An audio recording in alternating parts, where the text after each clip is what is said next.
চারশোল বুবাগ্রখর आगोलनि टाउन हल सारा भारत गणतांत्रिक नारी समितिनि फिलनि चिसा हास्ते मालमुं पान्दा खलाइजाखा सारा भारत गणतांत्रिक नारी समितिनि बाना तिसाबै ठिकेदार थिनेरग्न मैत खलाइ खुमबगै खुलुमै सारा भारत गणतांत्रिक नारी समितिनि फिलनि चिसा हास्ते मालमुं पान्दा खलाइजाखा आरो मानजाखा एलपि जितेंद्र चौधरी सारा भारत गणतांत्रिक नारी समितिनि सर्वभारतीय जेनेरेल सेक्रेटारि मरियम दावाल खबै कुबुनि जुदा जुदा सारा भारत गणतांत्रिक नारी समितिनि आदंजुग संग्रह अशालो कक नारंगना थांगै सर्वभारतीय जेनेरेल सेक्रेटारि मरियम दावाल हास्ते पुलिसनि फाइसिंथै गसिमुं मानियानि जारि सेजाबै कक नारखा आबो कारिबो जेतिके हास्तेव केफेक मानि खनै आकारि तंखा केफेक मानि खनै याक्तुन खलाइमुं चामुं बानियारक जेतिके आकारि तंखा आबरगनो सेजावैबो कक नारखा एलपि जितेंद्र चौधरी आबकारी गोबांमा बेकार सिख्ला सिख्लि रकनो सेबकनानि कक तंमानि फियाबा आ बेकार सिख्ला सिख्लि रकताय बसे बुरुं बुरुं हास्तेव सामुं मानियानि जारि कलाइजा सामुं रुतुक लाइजा सामुं रुतुक सानि रुतुकैबो मानलिया हापाङा तंनाय बदल कक रिमानि बेकार क्लाइनाय सिख्ला सिख्लि रकनो सामुं रुवानो हनै सेबक रुवानो हनै फियाबा कक रिमानि ककनो नारगलिया हनै कक सेजावै नारगलाइखा फिलनै चिसा हास्ते मालेमुं पान्दा खलाइमुंनि बिसंथि सारा भारत गणतांत्रिक नारी समितिनि आदंजुग संग्रह तिनि चारसालो फिलनै चिसा हास्ते मालेमुं पान्दा कितनिगै रेली खलाइना तंमानि ते अ रेली खलाइना बागै हास्ते पुलिस रंनि थानि गसिमुं हायाकेबा पारमिशन सानलाइमानि फियाबा अ पारमिशन गसिमुं रोजागलिया आबरक सेजावैबो कक नारखा सारा भारत गणतांत्रिक नारी समितिनि सर्वभारतीय जेनेरेल सेक्रेटारि आबकारै हास्तेव जेतिके सामं सित्रारक आकारि तंखा जेतिके सामं सित्रारक खलाइजागै तंखा आबरनतैबो सेजावै कक नारखा যে কোনো কালে যে কোনো সময়ে শুধু আমাদের দেশ না রাজ্য না পৃথিবীর যে কোনো প্রান্তে অনিয়ন্ত্রিত নেশা মানে হলো সমাজের সর্বনাশ, অর্থনীতির সর্বনাশ, প্রগতির সর্বনাশ। আজকে দুর্ভাগ্য এমন একটা দিন যায় না আপনি ছোট বড় যে কোনো পত্রিকা খুলুন, দৈনিক সংবাদ, সন্ধান, প্রতিবাদী কলাম, ত্রিপুরা দর্পণ, দিল্লি দেশের কথা, ত্রিপুরা রাজ্য থেকে যে সমস্ত ইলেকট্রনিক মিডিয়া 24 ঘন্টা এই সমস্ত তথ্য সরবরাহ করে খবর প্রচার করে, টিভি 24, নিউজ 24, ভ্যানগার্ড বা হেডলাইন ত্রিপুরা 12, এর সাথে সোশ্যাল মিডিয়া, ইউটিউব, কি এই রাজ্য থেকে আগে শুনতাম 1000 টাকা, লাখ টাকা মূল্যের, এখন কোটি টাকার গাঁজার পুটলি। এক সময় ছিল গাঁজার পুটলি ধরা পড়ে ফেন্সিডিলের 2-4টা শিশি ধরা পড়ে, এখন পুটলি না, এখন ওয়াগন ভর্তি, ট্রাক ভর্তি, মালগাড়ি ভর্তি গাঁজা, ফেন্সিডিল, ইয়াবা, আরো নানা ধরনের নেশাদ্রব্য, তরল পাউডার জাতীয়, আরো কত কি। আর এত নির্লজ্জ বেড়ে এই সরকার,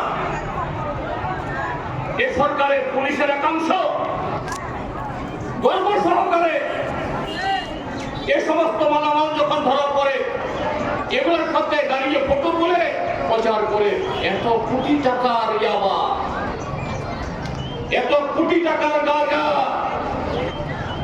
এত কোটি টাকার এরকম ফেন্সিডিল, মনে হয় পরে ত্রিপুরাচ্ছে 10 থেকে 15 কোটি টাকা শুধু নেশাদ্রব্য ধরা পড়ে 30 দিনে। তাহলে এই অঙ্কটা কত? এক বছরে সংখ্যাটা কত? এটা ত্রিপুরাচ্ছে শিক্ষা, স্বাস্থ্য, রাস্তা, পানীয় জল, গ্রামীণ রোজগার, সমস্ত বাজেটের প্রায় সমান প্যারালাল শুধু গাঁজা দ্রব্য সেখানে ধরা পড়ছে, পাচার হচ্ছে। অতি দুর্ভাগ্য, এখন দেখা যাচ্ছে শুধু বখাটে যুবক না, বখাটে মা বাবাদের নিয়ন্ত্রণে নেই এরকম ছেলে বলে না, নিরীহ একেবারে গৃহবধূ আমাদের মা বোনেরা, তারাও দুজন ধরা পড়ছে। এটা সে মা বোনরা, এত তারা দায়ী না যে উক্তি যুবক ফুটবল খেলবে, ক্রিকেট খেলবে, যে উক্তি যুবক দেশ নির্মাণে অংশগ্রহণ করবে, এটা তাদের খামতি না, এই খামতি দেশের সরকারের, এই খামতি রাজ্যের সরকারের। কর্মসংস্থান নেই, শৃঙ্খলা নেই, আইনের শাসন নেই, কাজের নিরাপত্তা নেই, ভবিষ্যৎ অনিশ্চিত। সেই অনিশ্চয়তা থেকে আমাদের গরিব নিরীহ নিষ্পাপ ছেলেমেয়েরা এই নেশা বাণিজ্য, নেশা কার্য এর সাথে যুক্ত বাধ্য হচ্ছেন। আর শাসক দল পেছন থেকে তাদেরকে মদত দিচ্ছে। জনগণের চাপে, জনমতের কারণে মাঝের মধ্যে ত্রিপুরার যে ডক্টর মানিক সাহার বৈশ্য এরকম কিছু অফিসার জনগণের মধ্যে তাদের বাদ রক্ষা করতে হবে, কিছু লোককে ধরেন, কি দেখা যায় 10 জন যদি এই গাঁজা ব্যাপারে ধরা পড়ে, পাচারকারী ধরা পড়ে, 9 জনের সাথে হয় মুখ্যমন্ত্রী মানিক সাহার সাথে তার ছবি। তাদের দলের সভাপতি, এখন রাজ্যসভার সদস্য মাননীয় রাজীব ভট্টাচার্য, তার সাথে ছবি।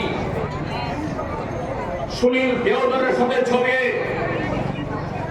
এই রাজ্যের প্রাক্তন মুখ্যমন্ত্রী বিপ্লব কুমারের সাথে দেবের সাথে তার ছবি।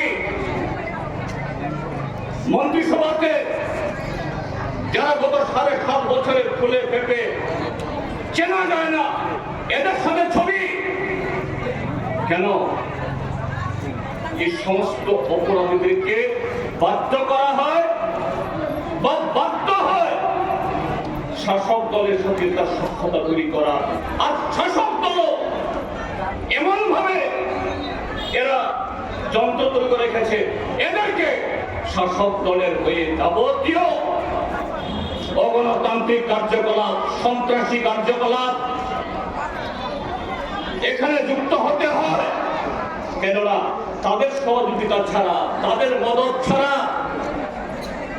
তাদের সান্নিধ্য ছাড়া মানিক সাহা, বিপ্লব কুমার দেবদের এই ত্রিপুরাজ্যের মধ্যে যদি শান্তিপূর্ণ এবং ফেয়ার এন্ড ফ্রি ইলেকশন হয়, এদের যে কদম তারা জিতে আসেন, তাদের 10 ভাগের মধ্যে 2 ভাগও জিতে আসবে না। जनवादी महिला समिति की केंद्रीय कमेटी की तरफ से आप सबको यहाँ पे त्रिपुरा में अलग अलग जगह से जो आप आए हो, आप सभी को आपका संघर्ष के लिए बहुत बहुत बधाई देती हूँ।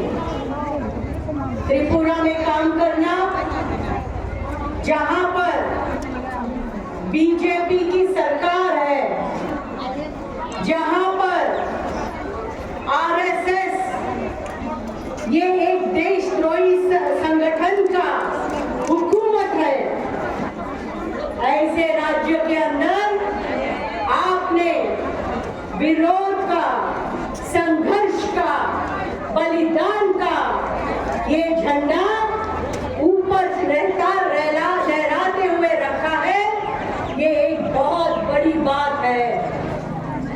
आज पूरे देश के अंदर जिस तरह से ये बीजेपी की सरकार कर रही है, उसी तरह से त्रिपुरा के अंदर भी कर रही है।